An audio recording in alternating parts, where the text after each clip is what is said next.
Bismillahirrahmanirrahim. Alhamdulillahi rabbil alamin. Wabihi nasta'in ala umuri dunia waddin. Wassalatu wassalamu ala ashrafil anbiya wal mursalin Sayyidina maulana Muhammadin wa ala alihi wa sahbihi ajma'in. Qala al-musannif rahimahullah wa nafa'ana bi'ulumihi fid daraini amin. Kedelapan daripada afatul lisan atau bahayanya lisan, bahayanya mulut. Yang kedelapan adalah bergurau, menguluk-uluk dan mengijik orang lain.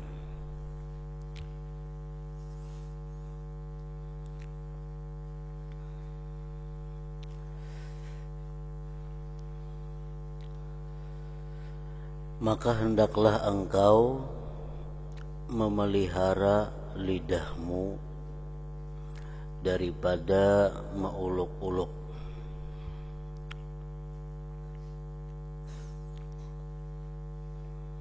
dan mengijik orang lain.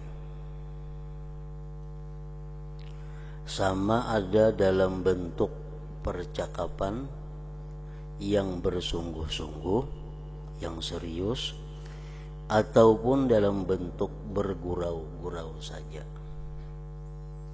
baik bagaya atau kada bagaya.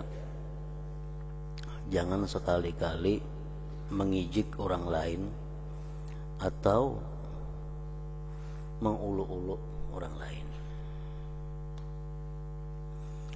karena perbuatan yang demikian menghilangkan air muka, ma'ul wajah. Orang yang suka menguluk-uluk itu, suka mengijik orang lain, itu mukanya akan kehilangan air dan menghilangkan rasa haibah, garun atau takut, kehilangan pengaruh, kehilangan air muka.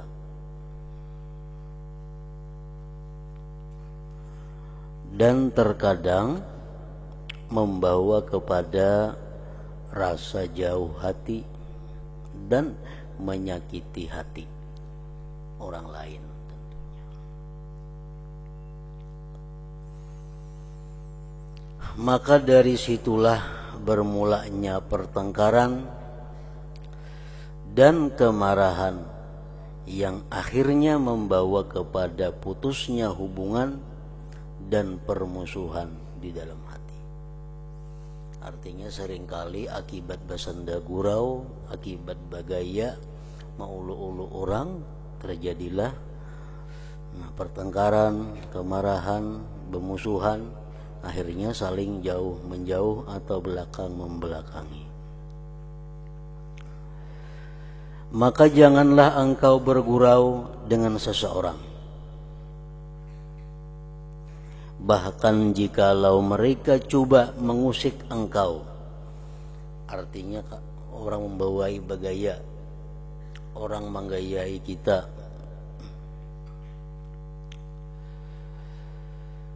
bahkan jikalau mereka coba mengusik engkau, maka jangan engkau peduli. Artinya jangan dilawani, dan berpalinglah daripada mereka sehingga mereka bercakap perkataan yang lain.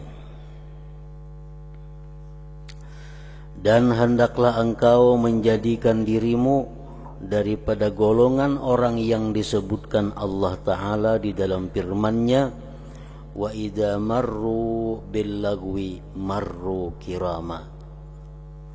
Maksudnya ayat itu, dan apabila mereka melalui dengan perkara yang sia-sia, mereka akan lalu dengan menjaga kehormatan dirinya. Artinya kalau ada orang membawai, orang menggayai, maka dia akan bisa menjaga kehormatan dirinya. Kada melawani orang tersebut artinya. Inilah 8 perkara yang merupakan penyakit lidah yang besar-besar. Maka tidaklah ada yang dapat menolong engkau dalam menjaga lidahmu kecuali hanya uzlah, mengasingkan diri. Selama masih bakawan, selama masih bagaul, selama masih berkumpul orang banyak, maka sulit menjaga lidah daripada 8 macam penyakit-penyakit lidah itu. Maka tidaklah ada yang dapat menolong engkau dalam menjaga lidahmu kecuali hanya uzlah, mengasingkan diri dan melazimkan diam, kecuali bergaul dan bercakap sekedar keperluan saja. Dan adalah Abu Bakar As-Siddiq radhiyallahu anhu selalu meletakkan batu di dalam mulutnya supaya dapat ia menahan mulutnya daripada bercakap yang tidak perlu.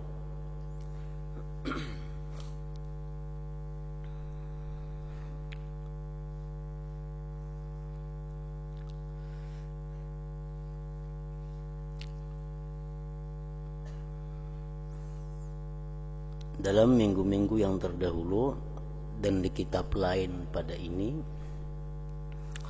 Imam Al-Ghazali mencontohkan percakapan-percakapan yang kada perlu, yang bahkan bisa membawa kepada dosa.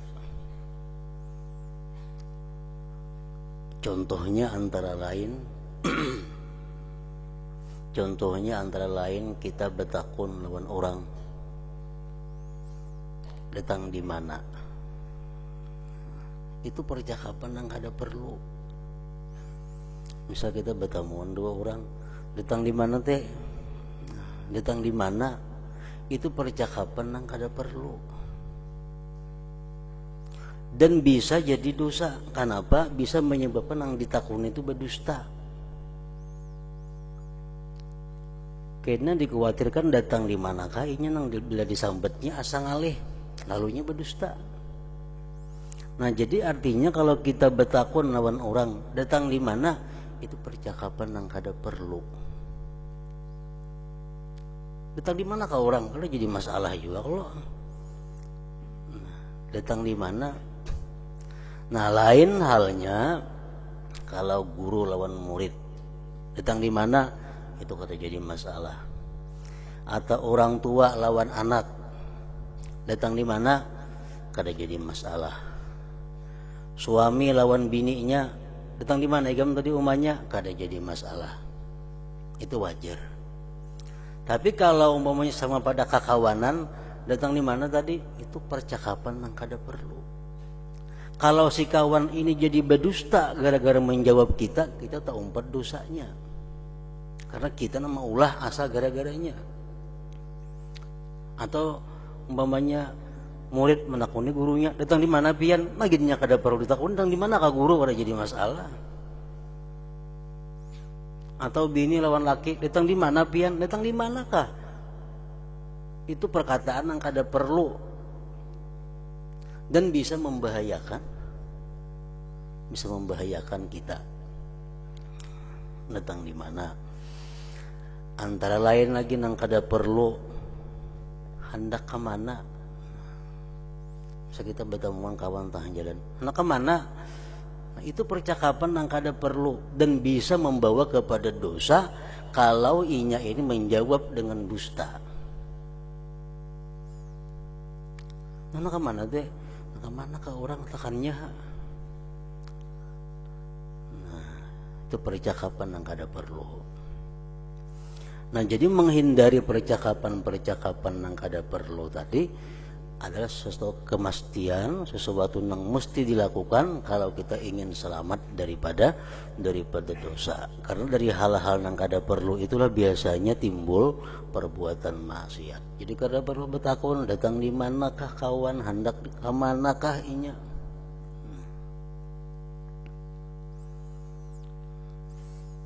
Percakapan yang kada perlu lagi, percakapan yang kada perlu dan bisa membahayakan orang. Sudahkah makan? Sudahkah makan? Itu kada perlu ditakuni. Ada surung makanannya mengkada kada usah. Jangan ditakuni sudahkah makan. Itu percakapan yang kada perlu, nang sia-sia.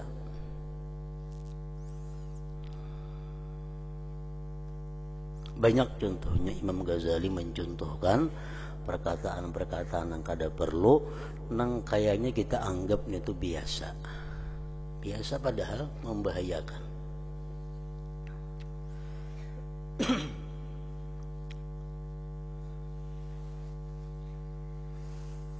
Dicontohkan lagi dalam kitab itu, kita menakun-nakan lawan orang ke pasar misalnya. Kita bertakun, nukar napa teh? Nah itu orang ada perlu ditakuni. Orang nukar napa kah? Nukar nang apa kah? Berusaha orang nukar nang kada patut didengar. Berusaha orang nukar nang dikisahkan supan, lalu ini jadi berdusta. Nah kita berdosa juta umpat gara-gara kita maulah ungkara nang kayak itu. Bila orang ke pasar tuh ada tuh yang ditukarnya napa kah? Kada usah bertakun nukar napa ke pasar teh? Nah kada usah ditakunin itu. Itu percakapan yang kada perlu.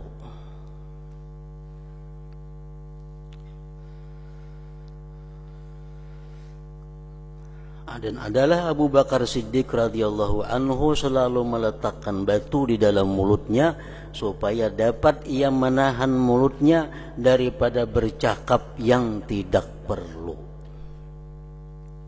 Dan beliau mengisyaratkan kepada lidahnya, beliau menunjuk kepada mulutnya, inilah yang banyak membawa aku ke jurang kebinasaan, maka aku mestilah berjaga-jaga daripadanya.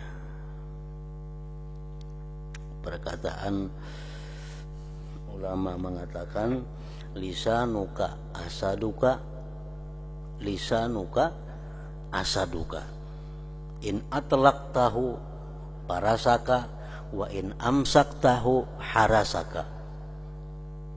Lisan engkau itu, mulut engkau itu adalah serigala engkau. Bila engkau lepas, dia bisa menerkam engkau. Bila dia tahan, dia akan bisa menjaga engkau. Orang bangunan anjing misalnya di muka rumah, termasuk binatang buas, amun diikat saja bisa menjaga na ampun rumah. Amun dilepas, amun rumah pun bisa dipatuknya, bisa diikutnya. Nah itulah mulut kita ini. Kalau kita kadang mengendalikan, bisa menyakiti kita, bisa membahayakan kita.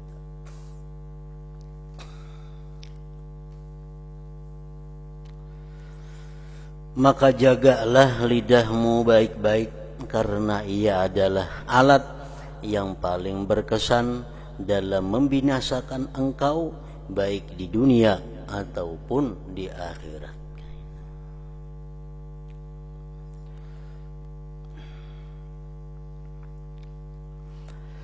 Yang keempat, menjaga perut, menjaga mata, menjaga telinga, menjaga mulut. Yang keempat, menjaga perut. Maka hendaklah engkau pelihara perutmu daripada memakan yang haram dan yang syubhat.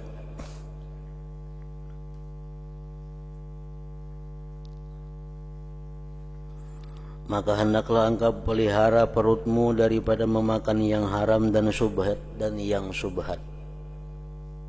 Baik yang syubhat itu barangnya atau yang haram itu barangnya. Makan babi misalnya, minum arak itu barangnya. Atau yang haram itu adalah cara mendapatkannya, baras, mencuntan. Nah jadi haram juga. Dan yang syubhat itu wajib menjaga perut jangan sampai dimasuki oleh dua hal tadi. Yang haram itu adalah menurut sebahagian para ulama menarifkan ma yakunu bihi ilmun laka au ghalibu zannin bikaunihi manhiyan anhu bisyar'i. Satu keyakinan daripada engkau atau sangkaan yang kuat bahwa itu tertegah pada syara. Nah, itu haram. Contohnya pengetahuan, contohnya yang pengetahuan yang keyakinan pada itu dilarang adalah misalnya orang dengan jelas kita melihat bahwa orang itu adalah menang judi. Kita melihatnya berjudi tadi, menangnya. Duitnya tuh orakannya nasi bungkus. Cuman nak makan jadinya. Jelas kita melihat ini menang judi. Karena si bungkus duit itu tukarakannya kita hendak diberiinya, nah kita wajib kada mau, wajib memelihara. Nah itu ngarannya adalah yakin. Nang subhat macam apa contohnya? Nang ghalibu zannin, sangkaan kuat. Inya melihat, kita melihat inya main judi menang, intinya boleh ke rumah. Boleh ke rumahnya mungkin apa digawe di rumah kada tahu. Turun itu boleh ke rumah, turun pulangnya ke warung, boleh kita makanan. Nah ini subhat, apa haram juga karena sangkaan kuat kita bahwa duit nang dibawanya makanan itu adalah duit nang dapat judi tadi. Walaupun itu kita kada yakin, cuma ghalibul zannin, sangkaan nang kuat. Kita melihat inya manang judi, nah kemudian naik ke rumah. Sudah naik ke rumah, turun, mbak turun, membawa kita makanan di warung. Nah, ini sangkaan kuat kita itu adalah duit judi yang dibawanya kita makanan itu. Nah itu pun termasuk nang haram. Ghalibul zannin ngarannya. Imam Ghazali mencontohkan itu lagi dengan yang sangkaan kuat haram tadi. Orang yang kita ketahui kebanyakan hartanya daripada yang haram. Nah, orang ini ada punya harta, orang ini ada punya usaha, nang halal ada, nang usahanya nang haram ada.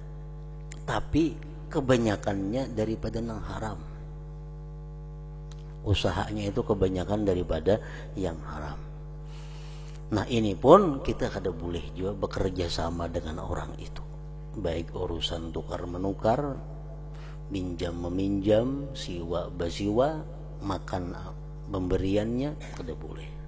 Karena sangkaan kuat kita bahwa hartanya itu yang haram.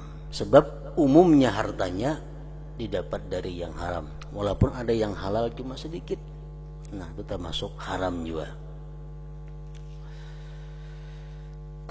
Itu wajib kita jaga perut daripada macam itu. Nah, kemudian yang kedua, jaga perut daripada syubhat. Daripada syubhat. Syubhat ini bermacam-macam ulama menerangkan pengertian syubhat. Antara lain contohnya adalah sesuatu yang mempunyai derajat yang sama tentang kehalalan dan keharamannya.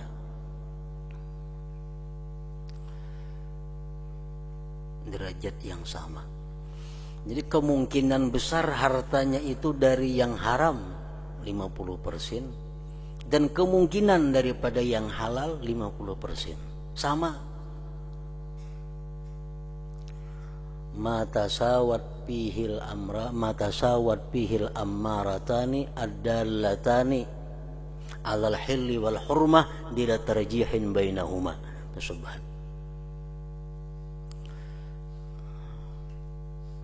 Ibadahkan halal, tidak mungkin juga haram. Seimbang. Nah, contohnya lagi umpamanya orang tuh berisi harta 1.000 rupiah. 500 rupiah nang halal, 500 rupiah nang haram. Nah, sama ngarannya. Lalu orang ini hendak memberi kita makan, kita kada tahu nang mana diunjuknya duitnya lawan kita. Itu syubhat ngarannya. Nah, itu pun hendaknya jangan dimasukkan juga ke dalam perut.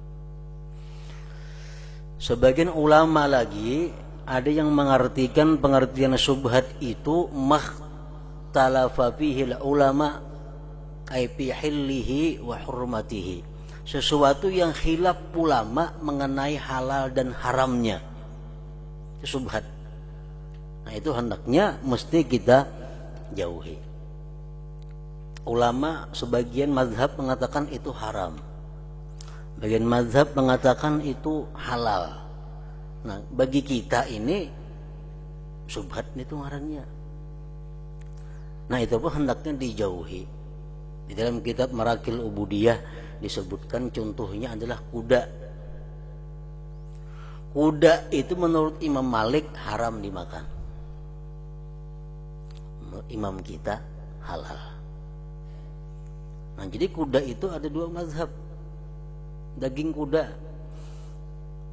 menurut Imam Malik haram dimakan, menurut Imam Syafi'i boleh dimakan. Lalu ini terjadi perbedaan pendapat ulama mengenai kuda. Nah jadi kita supaya jangan termakan syubhat, jangan makan daging kuda. Kenapa? Karena menurut Imam Malik kada boleh, menurut Imam Syafi'i boleh. Nah menghindari seperti itu sesuatu yang mesti juga artinya.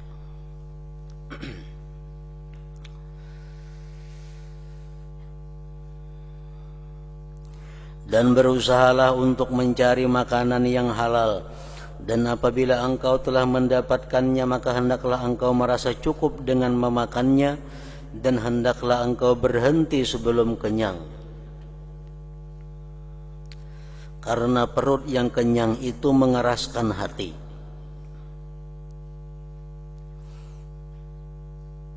Mengetahui hati keras itu macam apa? Antara lain tandanya hati yang keras itu kada sedih mengingat dosa. Itu tanda hati keras. Dulu aku pernah mencuri, dulu aku pernah berzina, dulu aku pernah minum arak, dulu pernah aku kada sembahyang. Ingat dosa-dosa tapi kada ada sedih. Nah ini alamat kaswatil qalbi, alamat keras hati ini orang.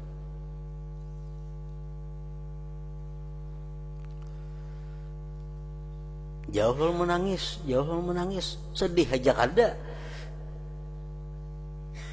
Apalagi bangga, keras banget nih tuh hatinya. Bah aku dulu ikan menjuntan suah, ini suah suka berkisah. Kenapa dikisahkan suka mengisahkan maksiat? Suka dengan maksiat itu dosa kecil jadi besar. Dosa tuh halus jadi besar apabila satu gembira dengan menyebutkannya. Satunya, yang kedua mengakalinya. Jadi dosa halus cuma hari-hari menggawi jadi ganal juga.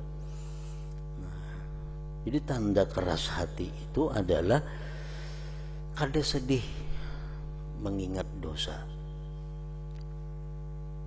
Akibat keras hati itu akibat daripada orangnya selalu kenyang.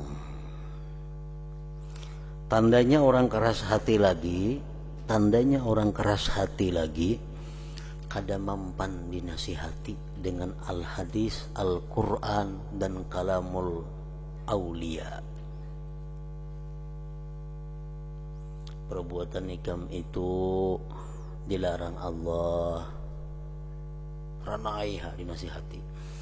Perbuatan ikam itu melanggar hadis Rasulullah. Perbuatan ikam itu Najar Abdul Qadir Al-Jilani mengatakan ini akibatnya tatapnya kada masih, kada mampan. Apalagi nasihat nang lainnya, nasihat wali kada mampan, nasihat Rasulullah kada mampan, Al-Quran tatapnya kada mampan. Ini tanda keras hati.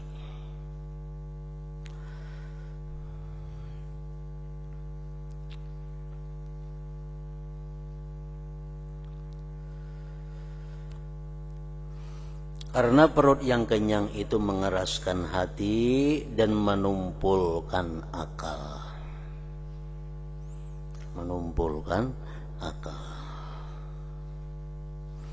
dan memberatkan anggota daripada berbuat ibadah dan mencari ilmu. Bahkan perut yang kenyang itu akan menguatkan syahwat dan membantu tentara syaitan.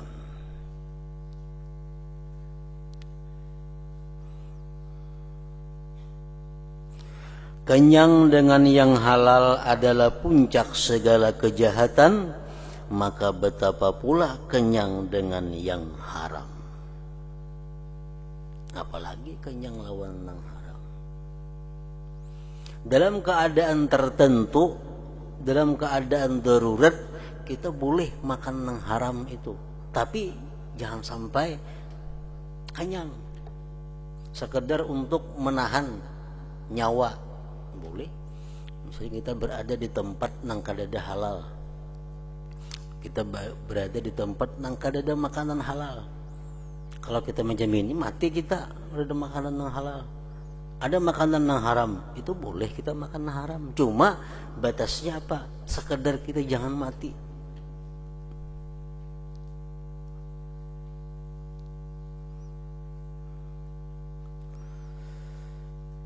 Oleh itu, mencari makanan yang halal adalah wajib atas setiap orang Islam, dan berbuat ibadah atau mencari ilmu dengan memakan makanan yang haram adalah seperti membuat sesuatu binaan atau bangunan di atas longgukan sampah.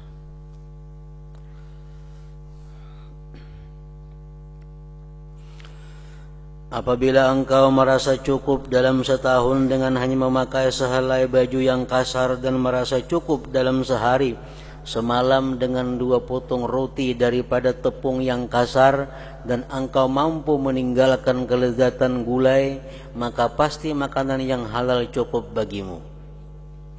Artinya, sesuatu yang halal itu kada sulit didapat, kada sulit dicari kalau kita mau hidup dengan sederhana. Apalagi kita mau hidup dengan serba sedikit.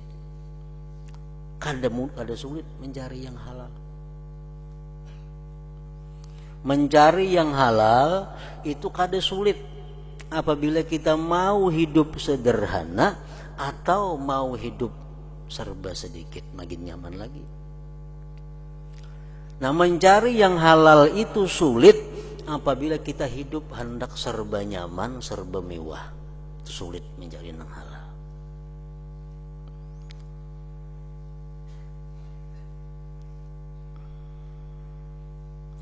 Harta yang halal itu sebenarnya banyak, dan engkau tidak dituntut memeriksa sampai kepada perkara-perkara yang kecil.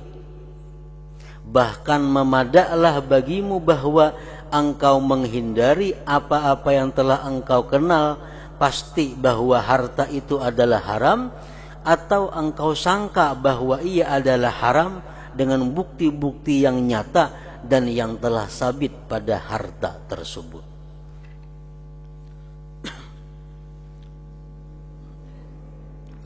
Nah, jadi harta yang halal itu banyak yang halal, dan kita kada dituntut untuk meneliti sehalus-halusnya, kada dituntut. Cukup kita dengan melihat alamat-alamat, tanda-tanda yang ada pada orang yang mempunyai harta itu, atau tanda-tanda alamat yang ada di barang itu. Cukup. Misalnya ada orang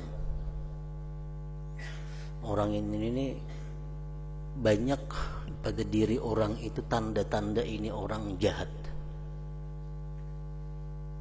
orang beriman. Umpamanya orangnya awak betato, gambar halang di pipi umpamanya ada sini, babunil pulang orangnya, awak pina kekar, Ini tanda-tanda. Rambut gondrong, bekuncir belang di belakangnya. Nah lalu ini orang banyak mempunyai tanda-tanda kejahatan. Betato maksiat, bebunil maksiat, bagalang orangnya, rambut mudil pada orang. Nah jadi ini orang sudah menunjukkan alamat-alamat kezaliman. Biasa orang jadi perampok tuh macam ini, biasa orang jadi pembunuh tuh macam ini orangnya. Nah banyak tanda-tanda seperti itu. Nah bila kita berhadapan dengan orang seperti itu, jangan hendak berurusan lawan inya dalam urusan muamalah, berjual beli jangan, makan makanannya jangan, karena orang ini banyak tanda-tanda menunjukkan kepada ketidakbirisan dalam harta yang dimilikinya. Kada perlu kita meneliti yang halus-halus. Nah apabila orang ini kelihatannya orangnya jujur, tanda-tanda adil ada pada orang ini, tanda-tanda salih ada pada orang ini, nah itu dengan tanda-tanda itu kita sudah bisa bekerja sama dengan orang itu dalam hal muamalah tadi. Makan makanannya, menyewa ampunnya, menukari barangnya, menjual inya, karena jadi masalah. Karena pada diri orang itu terlihat dengan jelas tanda-tanda keadilan atau kesalihan. Walaupun sebenarnya orang ini jahat juga, karena jadi masalah. Kita sudah tidak dituntut lagi, karena kita disuruh meneliti, melihat alamat-alamat itu. Misalnya orang nang pina kekar tadi, nang bebuni-buni tadi, nya ulihan behuma duitnya. Nah orang nang pina saleh, pina adil ini orangnya perampok, cuma di kampung lain nya merampok, itu kan jadi suatu Allah Taala urusannya, urusan hakikat batinnya. Nang jelas hukum agama fikih menjelaskan bahwa bila orang-orang seperti ini alamat-alamat kezaliman pada dirinya itu ada, kita disuruh menjauh. Bila orang ini ada alamat-alamat saleh, alamat-alamat adil, kita boleh berhubungan dengan inya. Nah kada sulit itu.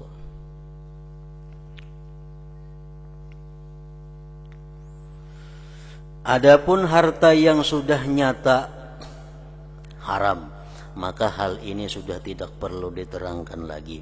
Dan harta yang disangkakan haramnya dengan beberapa tanda, maka ialah seumpama harta raja-raja yang zalim dan pegawai-pegawainya. Nah, ini orang ini dikenal,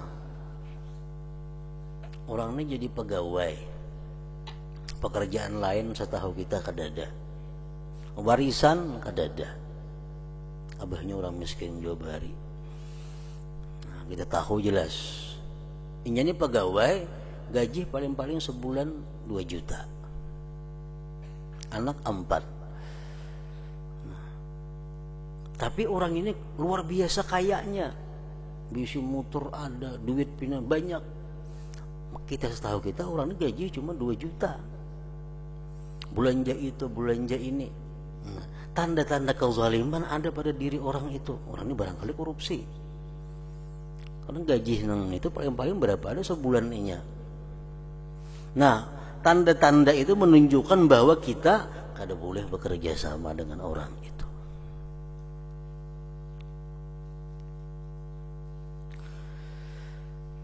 Dan harta orang-orang yang tidak ada pekerjaan kecuali hanya meratapi orang mati atau menjual arak atau bermuamalah dengan cara riba atau berjual beli seruling dan alat-alat musik dan seumpamanya,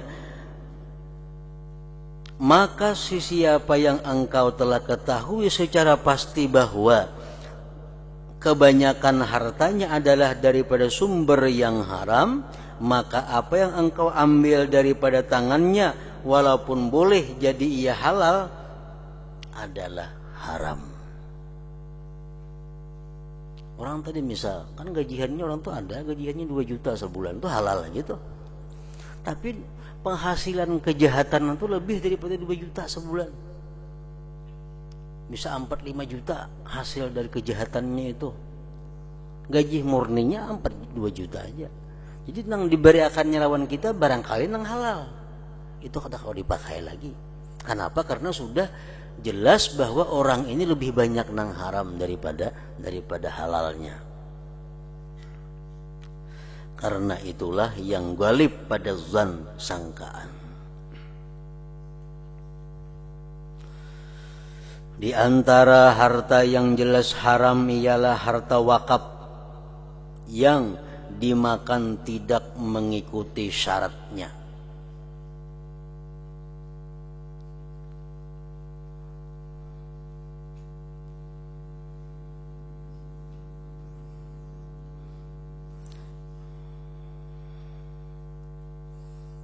Seperti orang yang tidak bersungguh-sungguh mengaji, maka haram ia mengambil harta atau makanan yang diwakafkan khusus kepada penuntut yang ada di dalam sebuah madrasah.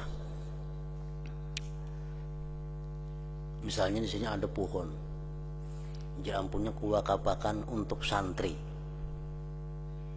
diwakafkan untuk santri. Jadi buahnya itu ambil santri, nang mana santri boleh, nang mana kada santri kada boleh. Nah jadi orang-orang nang kada bujur-bujur santri kada boleh makan itu. Misalnya orangnya sudah melanggar peraturan nang jakanya ketahuan diampihi sudah orang, nah itu kada boleh makan itu. Karena itu untuk orang yang santri. Kada boleh. Misalnya orang ada materi nasi bungkus nang saking santri 100 bungkus. Jangan seorang rancak melanggar peraturan nang jakanya ketahuan sudah diampihi. Hanya haram makan itu. Karena ini kada santri lagi sebenarnya. Nah kada boleh. Asrama itu wakaf untuk santri.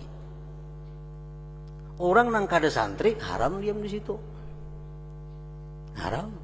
Karena wakaf untuk santri. Nah, contohnya di sini tadi. Orang yang tidak bersungguh-sungguh mengaji, maka haram yang mengambil harta atau makanan yang diwakafkan khusus kepada penuntut yang ada di dalam sebuah madrasah. Ini bangunan diwakafkan untuk santri. Guring di situ disilahkan santri. Sedangkan seorangnya sebenarnya kada santri. Cuma zahirnya aja santri, nah kada boleh itu menggunakan fasilitas itu. Karena wakaf itu seperti syarat wakaf itu seperti hukum Allah. Syarat seperti hukum Allah. Dan siapa yang mengerjakan maksiat maka akan ditolak segala persaksiannya, syahadahnya. Dan begitu pula haram mengambil harta atas nama tasawuf bagi orang yang bukan ahli tasawuf daripada wakaf yang khusus untuk mereka.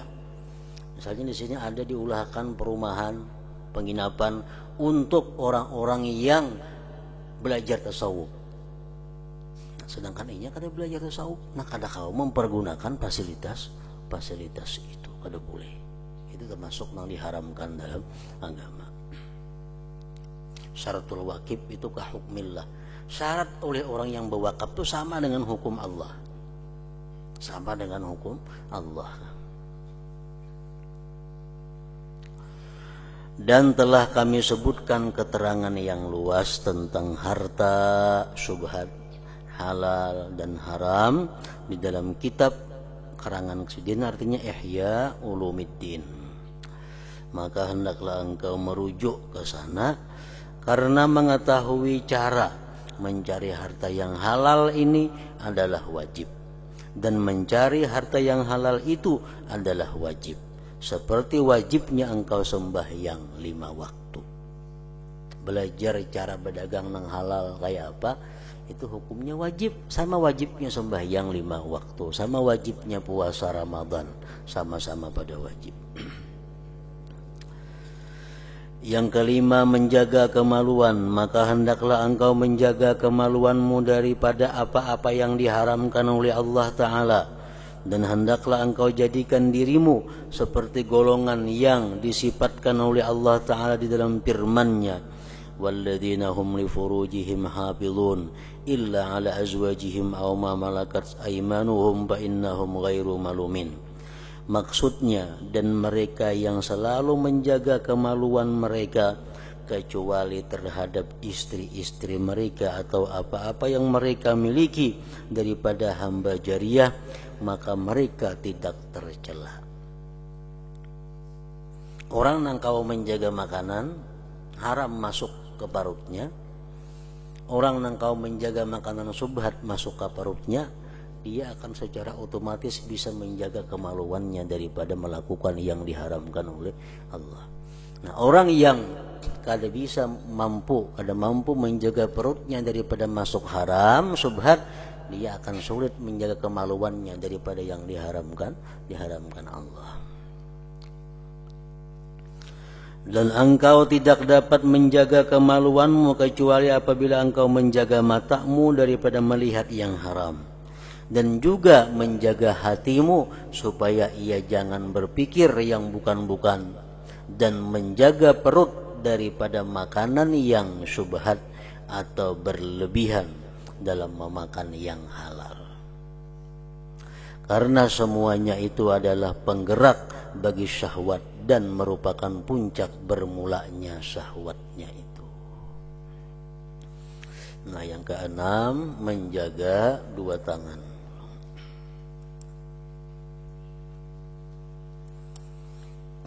Hadratin Nabi sallallahu alaihi wasallam. Al-Fatihah.